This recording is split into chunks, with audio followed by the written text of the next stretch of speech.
My name is Lucas. I'm 47 years old, and I spent most of the last decade serving my country, not just out of duty, but because I believed in protecting what mattered.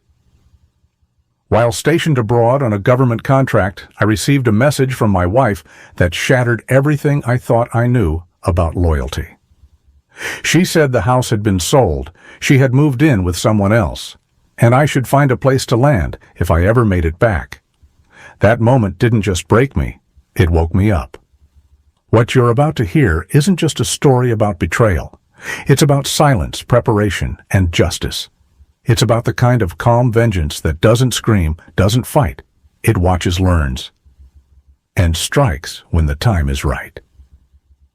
If you've ever had your trust broken or wondered what you'd do if it was stay with me, and if this story resonates with you, comment your thoughts and subscribe. You might find more strength in this than you expected. It was 3:17 a.m. local time in Kosovo when my phone buzzed on the nightstand beside my cot. I had just returned from a long logistics run near the border, moving equipment, coordinating aid drops, doing the kind of work that doesn't make headlines but keeps things from falling apart. I rubbed the sleep from my eyes, expecting a message from command or maybe a time change on the next convoy. But instead, I saw her name, Tessa, my wife of 14 years. The message wasn't long. Lucas, I'm sorry you had to find out this way. I've sold the house. The papers are done. Evan and I are moving in together. I hope you find somewhere to land when you get back. I sat up slowly, the room spinning in that surreal, weightless way that only happens when your world moves before your body can catch up. No hello, no context, no explanation. Just the equivalent of a demolition order dropped with the casual cruelty of someone tossing a used coffee cup. I stared at the screen, half expecting another message to follow, a joke, a clarification, something that would make this less insane. But nothing came. Outside the prefab shelter, the wind was howling across the ridgeline. Inside, my bunkmates were still asleep, the soft hum of breath and gear rattling in the background. I looked around the room at the boots lined up beneath cots, the stacked duffels, the laminated maps on the wall, things that made sense to me, things that followed rules, things that didn't lie. I felt no rage at that moment, no panic, just a silence inside that was deeper than any battlefield I'd walked. The woman who had once helped me choose paint colors cried in my arms after her father's funeral and kissed me goodbye every time I deployed, had just informed me like a business memo that she'd erased me. Evan. So that was his name. I stood up and walked outside into the cold, letting the air hit my face. The mountains in the distance were dusted with snow. Somewhere, someone else was waking up to a normal day. But I knew for me, this was the beginning of a different kind of mission. She thought I wouldn't come back. She thought distance meant defeat. She didn't know me as well as she thought she did. Looking back, the signs were there. But when you trust someone, really trust them, you become an expert in giving the benefit of the doubt. You reinterpret inconsistencies as stress. You rationalize distance as independence. And eventually you start editing your own instincts just to preserve the illusion that everything is fine. Tessa had started changing almost a year before that message. At first it was subtle. A new diet, then new clothes, then a new phone she kept locked at all times. She said she was just finding herself again after turning 43. I didn't push. I encouraged her, actually. I believed in her need for growth. I thought we were both evolving in parallel, me through my deployments, her through self-discovery. It felt balanced. Until it didn't. She took up photography, then yoga, then suddenly started going on weekend retreats with people I'd never met. Our calls during my deployments became shorter. The enthusiasm in her voice faded. She started skipping family video calls with vague excuses, bad signal, migraine, too tired. Each one felt small, forgivable. But added up, they began to form a pattern. Then came the request about the house. She brought it up over dinner the last time I was home on leave. Just something to think about, she'd said while casually refilling my glass. If something ever happens to you out there, Lucas, I don't want to be stuck in legal red tape. It makes more sense to have the house solely in my name. Just a precaution. She framed it as protection, not for herself, she claimed, but for me. That was the trap. She used my sense of responsibility as leverage. And like a good soldier, I nodded and said I'd think about it. But something about it lingered. I'd spent my life reading terrain, assessing risk, navigating uncertainty. Yet somehow, I'd failed to recognize the same principles when applied to my own home. The woman I'd built a life with wasn't asking for reassurance, she was asking for control. And I gave her space. That was my mistake. I thought distance equaled trust, that not questioning her meant I was respecting her. What I didn't understand then is that emotional distance isn't a request, it's a withdrawal. And if you don't address it, it becomes a vacuum someone else will step into. I chose to believe in us, in her. I thought time apart was temporary, but Tessa had already started preparing for a future without me, and I was the last one to see it. I've learned over the years that reacting too quickly rarely works in your favor. In war zones and relationships alike, it's not the loudest person who survives, it's the most prepared. And when Tessa first suggested putting the house in her name, something quiet but undeniable clicked in my mind. I didn't argue, I didn't accuse, I just listened, and then I acted. A week after that dinner, I called an old friend from my days in the reserves, now a civilian attorney in Seattle, Mark Gaines. We'd gone through enough together that I trusted him not just with legal advice, but with discretion. I asked him what would happen if we followed through on Tessa's suggestion. He didn't mince words. "Lucas, there's no legitimate tax or legal reason to put the title in her name alone unless you're intentionally moving assets or shielding them from someone else." That was all I needed to hear. We quietly filed paperwork blocking any title changes without my direct notarized consent.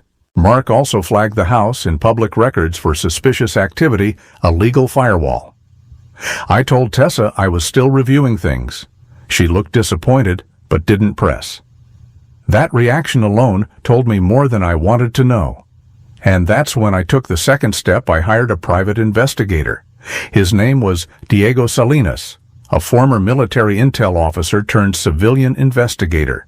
He wasn't flashy. He was precise, methodical, almost annoyingly thorough. I gave him a simple brief: don't follow her every move, just monitor anything legally relevant. Travel patterns, unusual, spending new contacts. He didn't ask for explanations. Professionals like him rarely need them.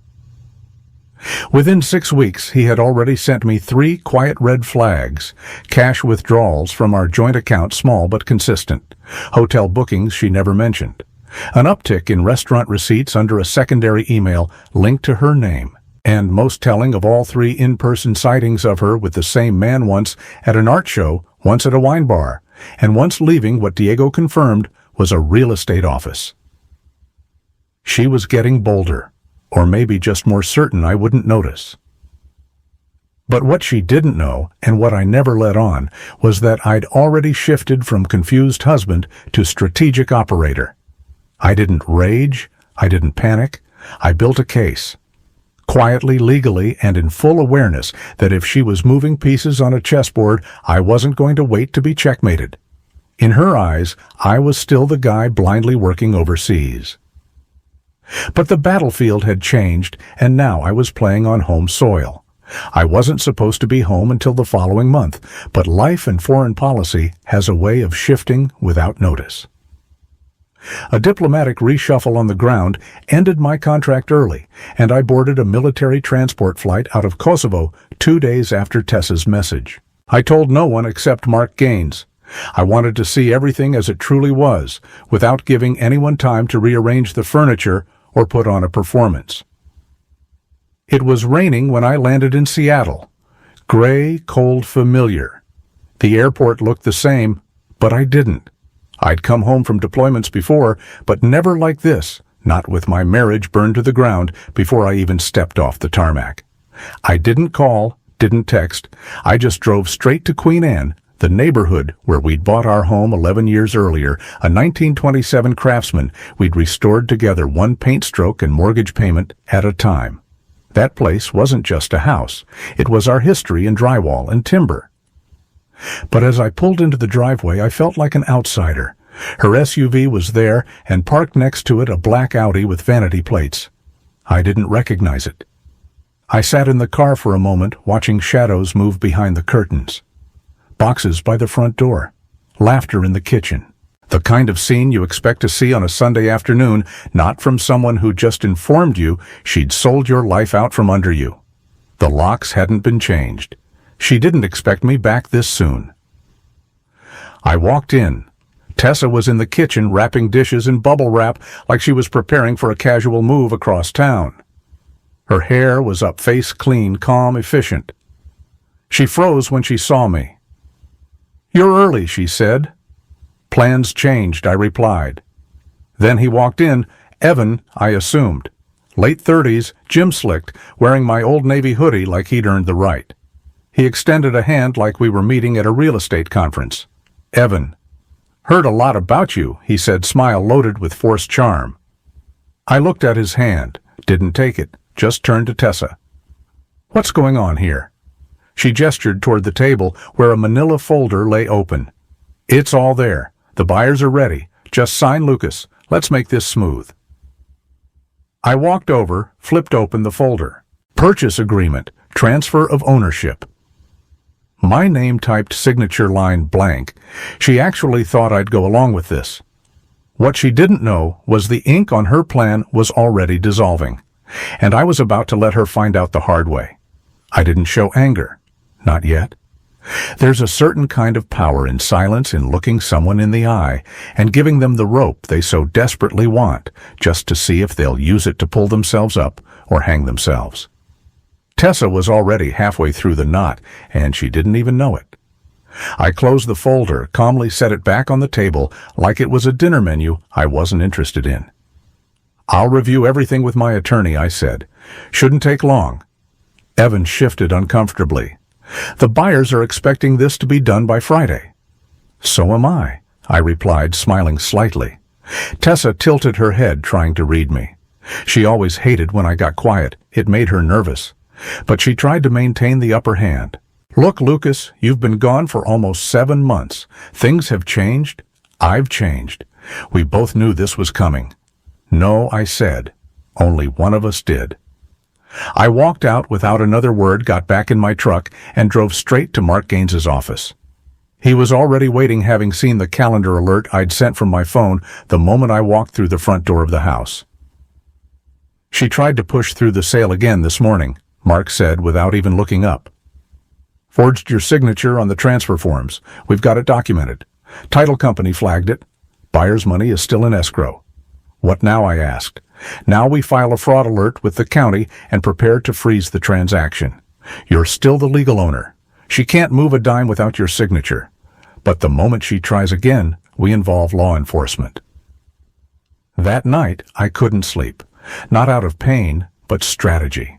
I reviewed everything, the emails, the messages Diego had collected, the financial statements, the credit card she opened without telling me. I didn't want revenge. I wanted clarity. I wanted truth on paper, in ink, undeniable. By morning, everything was in motion. Mark contacted the buyer's real estate firm, explaining the fraudulent nature of the pending transaction.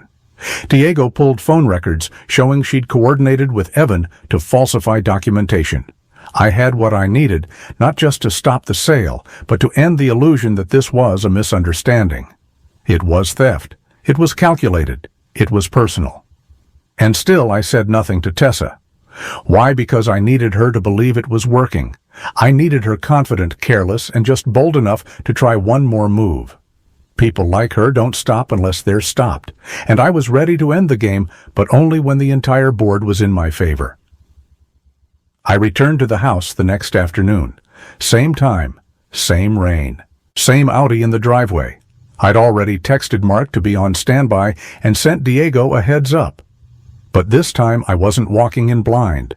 I had a manila folder in my briefcase, a digital recorder in my pocket, and the weight of facts on my side. Tessa was in the living room sorting through books. She looked up like I was just another delivery guy, then forced a smile. So ready to sign, I set my briefcase on the table and opened it slowly. Not quite. Evan emerged from the hallway holding a tape measure and a notepad. "We're thinking about knocking down that wall," he said, nodding toward the kitchen. "Really open up the space." I looked at him, then at Tessa. "Hope you're not planning renovations on property you don't own." Tessa crossed her arms. "We've already been over this, Lucas. You've been gone, you abandoned the marriage, you don't get to come back and control everything." I didn't raise my voice. I didn't blink. I simply pulled out the folder and placed it between us. "What's this?" she asked. "Documentation," I said. "Every credit card you opened in my name. Every hotel reservation paid for with our joint account. Every dinner with Evan, time-stamped and geolocated." She froze. Evan glanced at her, suddenly unsure. "I know about the second email address," I continued. "The one you used to coordinate with the buyers. I know about the forged signature. I know about the attempt to transfer the title last week, and again yesterday." "That's not," she started, but stopped when I pulled out a second folder. This one had a copy of the fraud alert filed with the county, the signature comparison report, the notarized block from months ago, the document from the escrow account that confirmed the money was frozen, the sale pending investigation. Evan stepped back. "Whoa, I didn't know any of that." "Really?" I said, looking directly at him. "You've been meeting with a real estate agent using my name, trying to sell a house I still legally own. Either you're a willing partner or the dumbest man in this zip code." He looked at Tessa, then back at me. "This isn't what she told me." "I thought I'm out." He grabbed his coat and keys, muttered something I didn't catch, and walked out. Door slammed behind him. Tessa's face was pale now. "You planned this?" "No," I said. "You did. I just watched it unfold." She looked like she wanted to scream, cry, run, maybe all three at once. "I told you I'd think about it," I said quietly. And I did. Then I turned and left. This time I didn't look back. I didn't have to. Everything was already in motion, and Tessa had just realized she was playing a game she could never win. By the next morning, the legal gears were grinding into motion. Mark had already filed the formal complaint with the county's real estate fraud division, and Diego submitted his investigative report to our private contact in the prosecutor's office. Everything was documented, not just the forged signatures, but the clear paper trail of deceit, coordinated attempts to defraud a real estate buyer, and unauthorized use of marital assets. Tessa hadn't just tried to hurt me emotionally. She had crossed into criminal territory. That afternoon, I received a call from Detective Riley, a calm, unshakable woman who spoke like she'd heard it all before, and probably had. "Mr. Carter," she began, "we've reviewed the documents. This falls under attempted real estate fraud and forgery. Since wire transfers were involved, we may be looking at federal wire fraud as well." "Do I need to come in?" I asked. "Yes," she replied.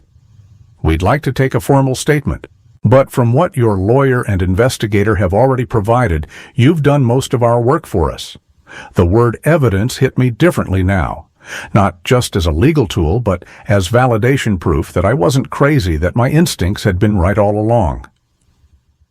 By the end of the week, Tessa had been served with a restraining order and a criminal complaint. She tried to call me 3 times that night. I didn't pick up. There was nothing left to say. Evan wasn't spared either. Turns out this wasn't his first real estate partnership. Detective Riley found that he had previously been investigated for similar schemes with 2 other women, one in Arizona, one in Oregon, though neither had pursued charges. He was now under active investigation as a co-conspirator, and once the buyers of the house submitted their complaint to the escrow company, the financial fraud division got involved. The sale was formally voided. The buyers were refunded their earnest money, and the real estate firm, thankfully unaffiliated with Evan, issued a statement of cooperation. Mark made sure they understood the full extent of what had happened, and they were sympathetic. This isn't the first time someone's tried to offload property they didn't actually own, their rep said, but it's one of the more sophisticated setups we've seen. The divorce filing was next. Mark prepared a petition citing fraud, financial misconduct, and abandonment. Because Tessa had attempted to conceal, transfer, and liquidate marital assets without consent, the court could and likely would rule in my favor regarding asset division. It wasn't just about winning. It was about stopping the damage, about drawing a line, about saying you don't get to take everything just because you thought I wouldn't be here to fight back. And fight back I did, not with fists, not with screaming, but with facts, law, and the kind of cold resolve you learn when you've walked through war and come back standing. 3 weeks after the restraining order, after the criminal filings, after Evan dropped off the face of the earth, I got a message from an unknown number. Lucas. Please. Just 10 minutes. Pine Street Cafe. Noon. No name, no apology. Just a plea tucked inside false casualness. I knew it was Tessa. Mark advised me not to go, said there was nothing productive to gain.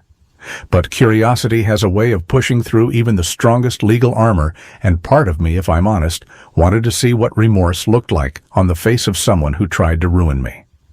So I went. She was already there when I walked in. Same cafe we used to meet at before I deployed years ago, back when she'd hold my hand across the table and promise she'd wait for me. Now she sat alone, nursing a cup of cold coffee, eyes, sunken hair tied back in the kind of messy knot that didn't signal confidence, but collapse. "Thanks for coming," she said softly. I didn't sit. I stood across from her, calm and quiet. She motioned for me to join her. I finally did. "I don't know where to begin," she started, eyes dropping to the table. "You sold a house you didn't own," I said flatly. "Let's begin there." Her voice cracked.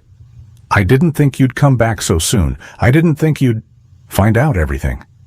"That says a lot, doesn't it?" I replied. "Not that you did it, but that you thought you'd get away with it." Tears welled up. Real ones this time, not theatrical, not weaponized, just tired. I made mistakes, terrible ones. I let things snowball.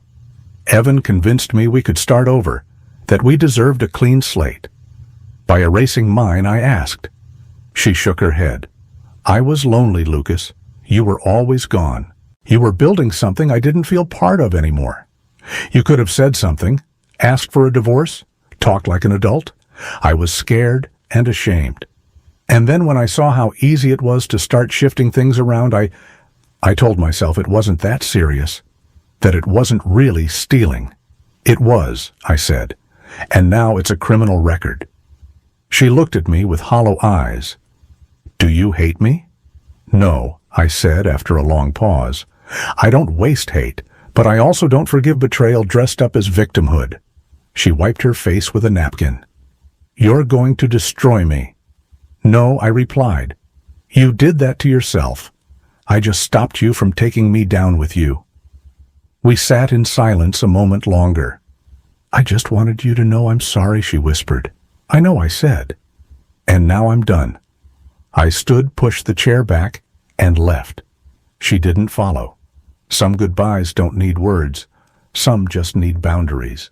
2 months later, the official letter arrived. State versus Tessa Carter, charges filed. Attempted real estate fraud, forgery, conspiracy to commit wire fraud. A separate envelope bore the name Evan Chandler. His charges included aiding and abetting, and he was being investigated in 3 other states for similar scams. Apparently, Evan wasn't just a charming face in a borrowed hoodie. He was a serial manipulator who targeted women in messy transitions, women like Tessa. I sat at my desk, sunlight pouring through the window Tessa once insisted we install to bring in warmth. I read the charges carefully, then called Mark. He picked up on the first ring. "You ready for this?" he asked. "I've been ready," I said. The trial was scheduled for late summer. The evidence we'd gathered made it nearly airtight. Tessa's digital footprint was exhaustive: forged emails, duplicated signatures, bank transfers. Evan's connection to similar frauds made the state especially motivated to push forward. And when the buyers of our home submitted their testimony detailing how they'd been manipulated into putting down over $30,000 in earnest money, the case transformed from personal betrayal into a public fraud scandal. Tessa took a plea deal: 9 months in a minimum security facility, 5 years probation, financial restitution to the buyers, and full relinquishment of any claim to our home or joint assets. Her attorney had tried to argue emotional stress and loss of marital identity, but the judge wasn't moved. She called the actions deliberate, coordinated, and calculated, and reminded the court that betrayal within marriage doesn't exempt you from criminal law. Evan didn't get off so easily. He pled not guilty, then got caught trying to leave the state. When they picked him up in Nevada under a different name, the judge revoked his bail. He's now facing federal charges with a likely sentence exceeding 5 years. Meanwhile, the divorce was finalized. The house fully mine. Retirement accounts untouched. Tessa was granted only her personal belongings, and even those had to be itemized and retrieved under legal supervision. Her name is no longer on anything connected to me.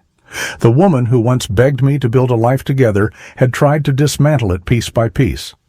But the courts and reality had different plans. Sometimes justice isn't loud. It doesn't always look like victory speeches or courtroom drama. Sometimes it's as simple as knowing you were right to trust yourself, to protect what mattered, to prepare quietly and strike only when the truth was undeniable. The house feels different now, not just because I changed the locks or repainted the walls, not just because I replaced the bedroom furniture or installed new lighting in the kitchen.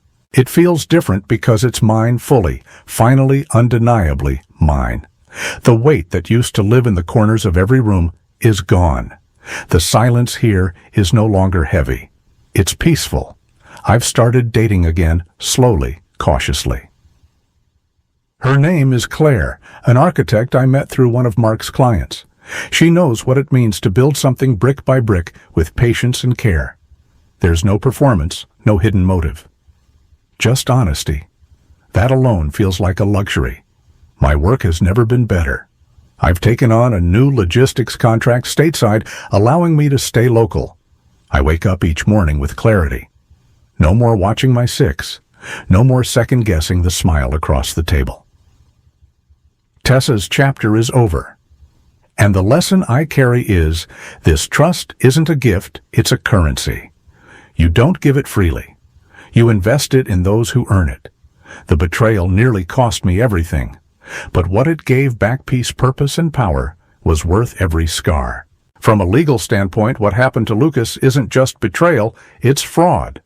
And in many jurisdictions, like Washington state, marital misconduct that involves financial deception can dramatically impact divorce outcomes. Attempting to forge documents, misrepresent ownership, and liquidate shared assets isn't just unethical. It's a crime. But beyond the courtroom, this story speaks to something deeper, the emotional erosion that happens when trust is one-sided. Lucas didn't lose control. He didn't retaliate in rage.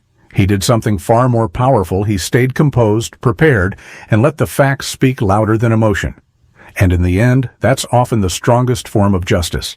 If you took anything from this story, maybe a sense of clarity, validation, or even a warning, let us know. Drop a quick comment below like, peace is the best revenge if you believe in silent strength over chaos. We read every single one. And if stories like this speak to you about life justice and starting over, make sure to like, subscribe, and stick around. Because sometimes what feels like the end is just the part where you take your power back. Thanks for watching, and stay sharp.